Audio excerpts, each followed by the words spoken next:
Flagrant Foul Radio back at you. We got Matt Williamson on the line from ESPN. Matt, how are you? I'm Dynamite. How you doing, bud? Fantastic. How's it going, all right? Yeah, very much so. Busy week. Super Bowl coming up. I know. I'm glad to speak to you about it. I want to jump right into it. We'll start with the easy question. Who do you got? I got the Giants, and I really don't think – I feel pretty confident about it, to be honest with you. I don't think this is a very good matchup for the Patriots. There's a couple of aspects of this game that I think really favors New York. Well, can you elaborate those assets or? Oh, absolutely. I mean, one of the biggest things is I think they can consistently get to Brady with a four-man rush, and that's what most people are talking about. They remember the last Super Bowl when these guys met and all those things. I think that Brady's a tough guy to sack. Their offensive line is quite good, but that defensive line is just dominant, especially against the pass. And the beauty of it is then you can put 7 guys in coverage. I don't think they have to blitz at all to consistently move Brady off his spot.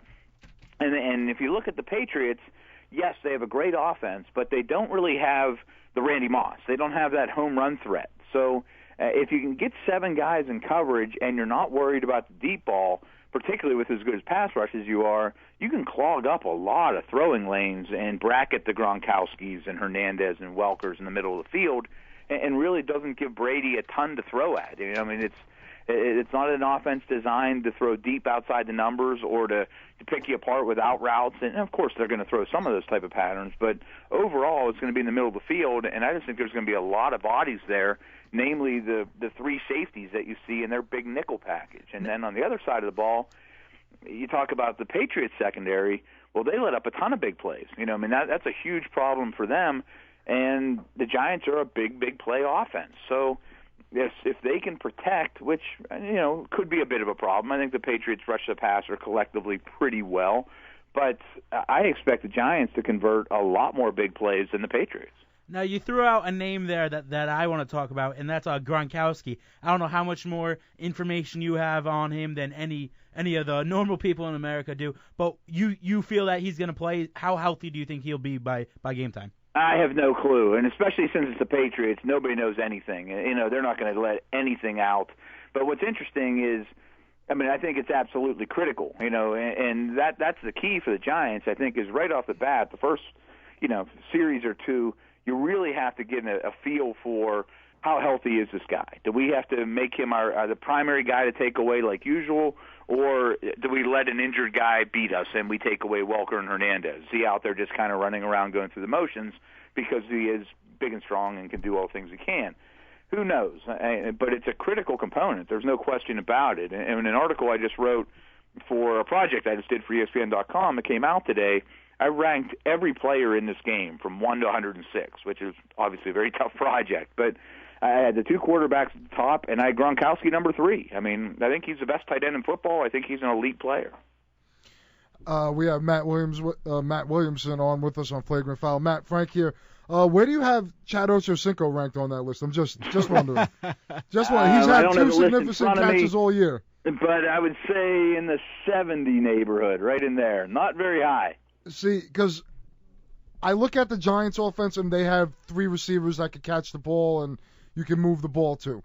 I look at the Patriots' offense, and I see 3 guys in Hernandez, Gronkowski, and Wes Welker they could get the ball to. And then I see a wild card like Chad Ochocinco, Chad Johnson, whatever you want to call him, hasn't done anything of significance all year. And I say to myself, wow, this is a chance for him to steal the spotlight. Do you see anything like that becoming an issue? No. Not at all. I think he's done. I don't think he fits the offense well at all. I would much rather have Deion Branch on the field every day of the week than Chad Johnson at this point of the game. Maybe with 2 weeks to prepare, you put a package in there. You give him 5 or 10 plays to run that he runs well, maybe. But, the thing that, like I mentioned before, the thing this offense lacks is the Randy Moss, the home run hitter, and that isn't even Chad Johnson anymore either. So I just don't think he fits in. You move on without him. You got better guys out there. I'd rather have Julian Edelman on the field. I'd rather Branch on the field, Welker. To me, at best, he's their fourth wideout. All right. Now everyone saw Vince Wilfork last game had a monster game, and me personally, I don't like the Bradshaw and Jacobs combination. Is Wilfork going to have a big impact on what the Giants can do running? No question. And the Giants are a team that aren't going to abandon the run. I mean, they're going to stick with their running game for sure. But I also think they're going to live in 11 personnel. I mean, I think they're going to have a running back, usually Bradshaw, a tight end, and their top three receivers. I mean, in 1st and 10, second and 10, whatever. I mean, I think they're going to live in that personnel because that takes one of the Patriots' front seven guys off and brings in a lesser player in the secondary. And, oh, by the way, that's the best group of offensive weapons you can put out there for your New York. So I do think they'll run, but I also think they're going to be running against lighter fronts because they're going to be against a lot of nickel packages. So, but Wilfork is a huge problem because anyone that watched that Giants-Niners game realizes that the center for the Giants, David Boss, really had a hard time with the nose tackle for the Niners. And Wilfork's a similar guy, but he's bigger, better, stronger, faster. I mean, he's the best in the business in that regard. So I think they'll line up somebody consistently in the zero shade right over the center. It'll be Wilfork sometimes, but he also plays a lot of defensive end in their 3-4. But even guys, like Gerard Warren and some of their other defensive tackle types have been very, very effective. All right, we got Matt Williamson with us. You can follow him at Williamson NFL on Twitter. Matt, this is Matt here. I got 2 simple questions for you. First, what do you think the end score will be? And second, who is your MVP? I wrote the game up for Scouts Inc. You can find that online. I put that out like last Monday, right after the NFC Championship games, and I picked the Giants to win 28-24. If I had to redo it, I might make it a little lower scoring. I mean, I just think sometimes the Super Bowl teams come out in that first quarter, you're a little jittery, and it's a little bit more difficult to complete passes and all those type of things. But if I have to pick an MVP, with Giants winning, it's pretty hard to pick against Manning. I mean, I could certainly see Cruz, Nix, one of those guys blowing up and having a 150-yard receiving day. That's certainly possible. But I think I'm going with Eli. So what if Jason Pierre-Paul gets his hands all over Tom Brady? You don't see that happening? I'm not saying it can't, but I just think that the best matchup is the Giants' passing game against the Patriots' pass defense. So getting away from the game right now, like what you have to say about that, in some postseason awards, one of the highly contested ones, I think, is between Von Miller and Aldon Smith for Defensive Rookie of the Year. Now, Smith just got the arrest down there in Florida. What does that do for his chances to win Rookie of the Year? I don't think it changes anything. I'm pretty sure all the votes are in after the regular season. I know the postseason doesn't influence that race at all. I think all those votes have been cast long ago, but that's a very good race to me. And an article I used to put out every Wednesday for 17 weeks during the regular season was a rookie watch, and I had Von Miller as my number one rookie over Cam Newton, over everybody, pretty much the entire way, from week 1 to about week 15 or so.